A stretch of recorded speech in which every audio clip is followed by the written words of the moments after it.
Bonjour, un verset et une prière vous souhaitent la bienvenue.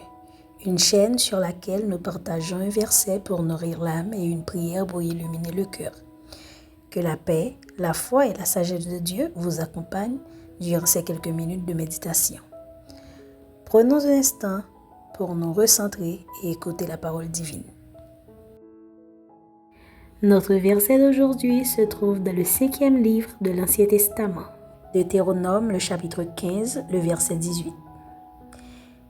Il est ainsi, tu ne trouveras point dur de le renvoyer libre de chez toi, car il t'a servi 6 ans, ce qui vaut le double du salaire de mercenaire. Et l'Éternel, ton Dieu, te bénira dans tout ce que tu feras. Méditons ensemble. Un maître israélite devait libérer son esclave au temps désigné, et lorsque celui-ci quittait son service, lui remettre un salaire généreux pour qu'il puisse s'établir. Il devait le faire cordialement et joyeusement, et l'Éternel promettait sa bénédiction sur cet acte de libéralité. L'esprit de ce précepte, comme la loi de Christ tout entière, nous engage à traiter nos subordonnés convenablement. Si nous nous rappelons comment le Seigneur a agi avec nous et reconnaissons la nécessité de nous comporter de même à leur égard, il convient d'être généreux à ceux qui sont les enfants de Dieu de bonté. Alors, comment pouvons-nous attendre que notre grand maître nous bénisse dans nos affaires si nous-mêmes nous sommes injustes avec ceux qui nous servent? Quelle grâce est présentée ici à l'âme libérale? C'est certes bien être béni que de l'être dans tout ce que nous faisons.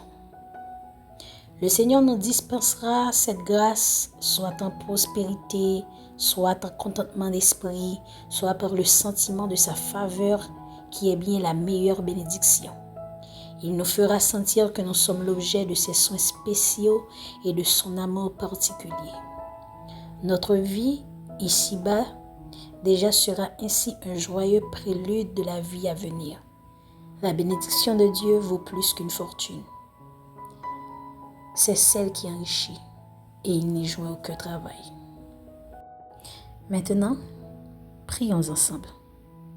Seigneur, je prends quelques instants pour te dire que je t'aime et que je ne t'oublie pas au milieu de mes activités. Je veux te présenter toutes les personnes qui sont avec moi en ce moment. Garde-les dans ton amour et qu'elles soient toutes les plus heureuses possibles. Je veux te dire enfin que je sais que tu m'aimes partout et toujours. Je sais que tu veilles sur moi, sur ma famille. Je sais que tu es au contrôle de ma vie et je t'en remercie du fond du cœur. Amen.